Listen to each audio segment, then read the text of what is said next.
যারা যারা চাকরি রিলেটেড গুরুত্বপূর্ণ আপডেট নিউজটি দেখার জন্য ক্লিক করেছেন, ভিডিওটি দেখতে লাইক দিয়ে কন্টিনিউ করা অনুরোধ জানাচ্ছি। আসসালামু আলাইকুম বন্ধুরা, বিরাট সুখবর পেলাম। অবশেষে শিক্ষক কর্মচারীরা উচ্চতর স্কেল পাচ্ছেন। কারা কারা কোন কোন অঞ্চলের শিক্ষক কর্মচারীরা উচ্চতর স্কেল পাচ্ছেন আজকের এই ভিডিওটির মাধ্যমে জানতে পারবেন। সো অবশ্যই কেউ ভিডিওটি মিস করবেন না, সকলে ভিডিওটি প্রথম থেকে শেষ অবধি দেখার চেষ্টা করবেন।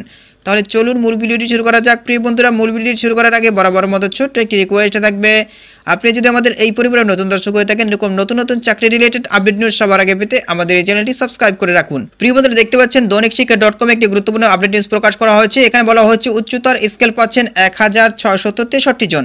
নিচে একদম বিস্তারিতভাবে উল্লেখ করা হয়েছে। প্রিয় বন্ধুরা, এখানে বলা হয়েছে বিভিন্ন বেসরকারি স্কুল কলেজের 1663 জন শিক্ষক কর্মচারীকে উচ্চতর গ্রেড দেওয়ার সিদ্ধান্ত নিয়েছে এমপিও কমিটি। এদের মধ্যে স্কুলের 1270 জন এবং কলেজের 393 জন শিক্ষক কর্মচারী রয়েছেন। গতকাল বুধবার মাধ্যমিক ও উচ্চশিক্ষা অধিদপ্তরের মার্চ মাসের এমপিও কমিটির সভায় এসব সিদ্ধান্ত নেওয়া হয়। পদাধিকার বলে এ সভায় সভাপতিত্ব করেন অধিদপ্তরের মহাপরিচালক প্রফেসর ডক্টর মোহাম্মদ আজাদ খান। কমিটির যাবতীয় ভুল ভ্রান্তি দায় পরিচালকের।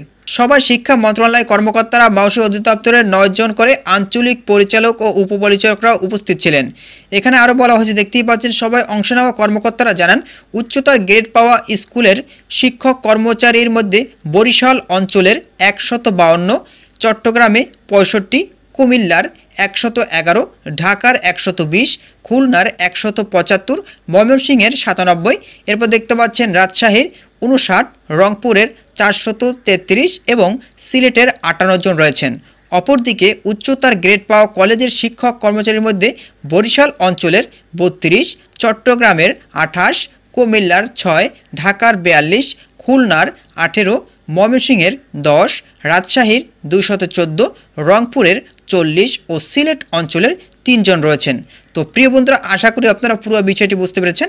তো প্রিয় বন্ধুরা, এই বিষয়ে যদি আপনাদের কোনো ব্যক্তিগত মতামত থেকে থাকে তাহলে অবশ্যই কমেন্ট করে জানাবেন। পরবর্তীতে নতুন কোনো আপডেট নিউজ পেলে সাথে সাথে আপনাদের মাঝে শেয়ার করার চেষ্টা করব।